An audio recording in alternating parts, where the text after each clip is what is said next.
भगवान के सभी अवतार सृष्टि के संतुलन हेतु ही हुए हैं। धरती पर धर्म की स्थापना और अधर्म का विनाश करने हेतु ही भगवान धरती पर जन्म लेते हैं।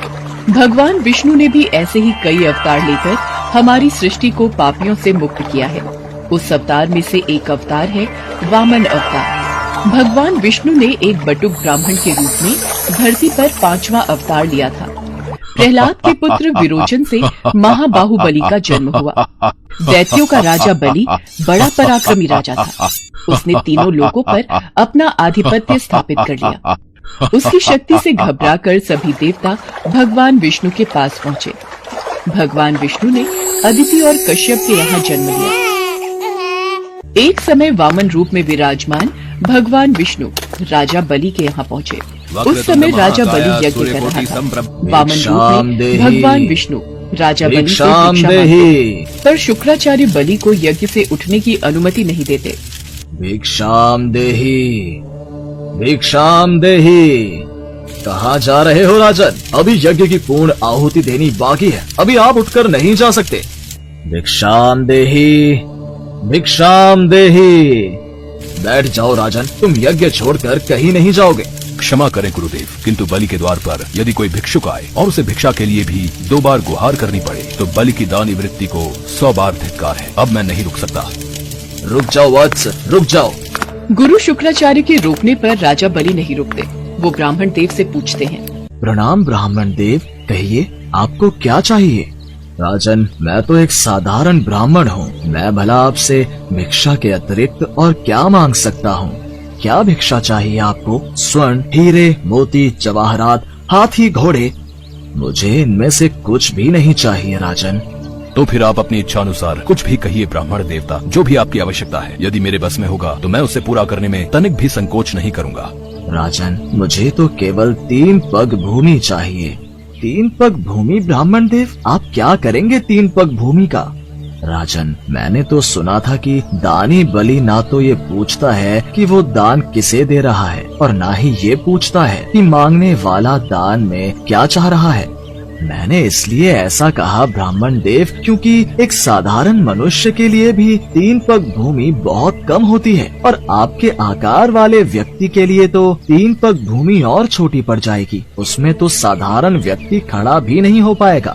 राजन, मैं ये 3 पग भूमि किसी साधारण मनुष्य के लिए नहीं मांग रहा हूँ, ये मैं अपने लिए मांग रहा हूँ। आपकी क्षमता हो तो भिक्षा दान करें, नहीं तो मैं आगे बढ़ रहा हूँ। मैं आपको कहीं भी नहीं जाने दूंगा ब्राह्मण देव, पर मैं तो इस बात पर हैरान हूँ कि आप महासागर से 1 बूंद पानी की मांग कर रहे हैं। इतना छोटा दान देते हुए तो सचमुच मुझे बहुत लज्जा आ रही है। कुछ और मांगे ब्राह्मण देव, जिसे देते हुए मुझे गर्व महसूस हो। वामन अवतार में भगवान विष्णु राजा बलि से 3 पग भूमि मांगने पर ही अड़े रहे।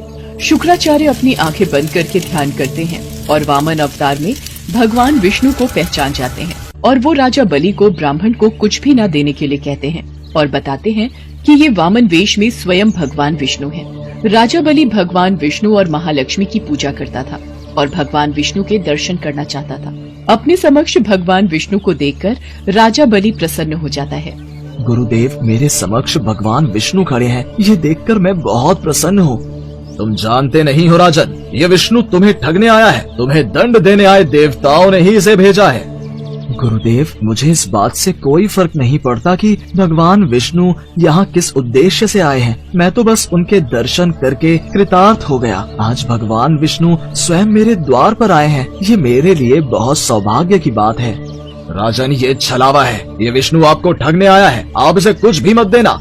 महाराज, यदि आप मुझे भिक्षा नहीं देना चाहते तो मैं यहाँ से प्रस्थान कर लेता हूँ। रुकिए ब्राह्मण देव, मैंने आपको 3 पग भूमि दे दी।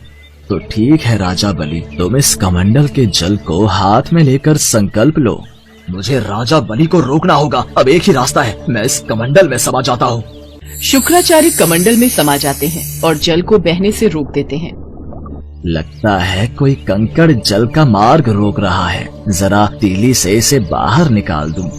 वामन देव शुक्राचार्य की आंख में तिली चुभो देते हैं। शुक्राचार्य की आंख फूट जाती है और वो दर्द से कराहते हुए वहाँ से गायब हो जाते हैं। राजा बलि ब्राह्मण देव को 3 पग भूमि देने का संकल्प ले लेता है।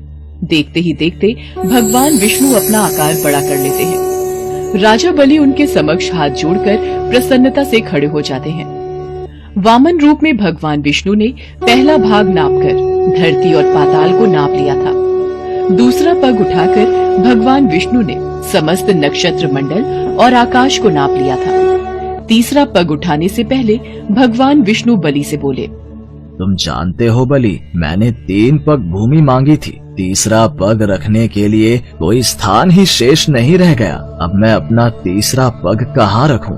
जानता हूँ प्रभु, आपने 2 पग रखकर पूरी सृष्टि, मेरा राजपाट, मेरे द्वारा जीते हुए सारे क्षेत्र ले लिए हैं। पर राजा बलि ने दान करने का जब भी संकल्प लिया है उसे सदैव पूरा किया है। इसलिए अभी भी एक स्थान शेष है जो मेरा है, वो है मेरा शरीर। आप मेरे शीश पर अपना तीसरा पग धरिए ताकि संसार ये जान ले कि बलि अपना वचन निभाना जानता है। कृपया करके उठाइए अपना पग और धर दीजिए मेरे शीश पर।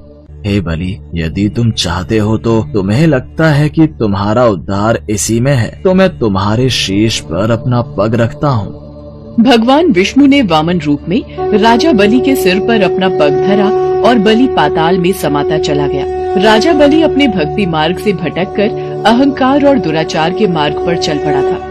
उसे सही राह पर लाकर भगवान विष्णु ने राजा बलि का उद्धार किया और उसकी दान प्रियता से प्रसन्न होकर उसे पाताल लोक पर अनंत काल तक राज करने का आशीर्वाद प्रदान किया।